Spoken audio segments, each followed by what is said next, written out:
this video, we will show you how to write on a PDF files.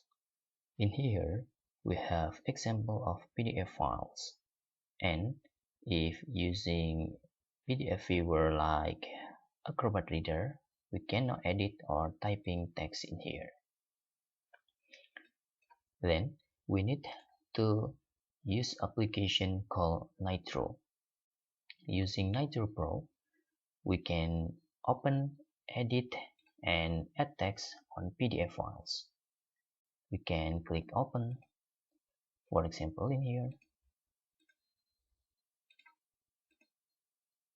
This is the PDF files.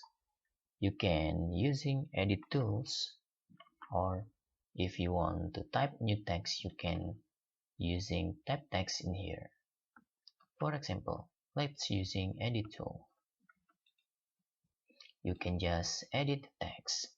For example, we want to try to edit this text like this, or if you want to add text, you can click this. For example,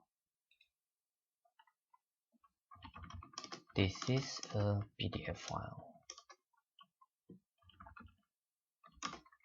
We can write here.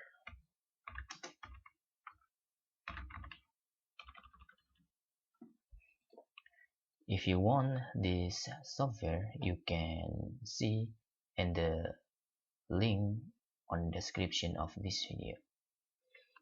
After you edit this, you can click save, and if you're seeing your PDF files in the PDF viewer like Acrobat, you can see there the PDF file has changed. That's all tutorial how to write on PDF. Hope this video helpful for you.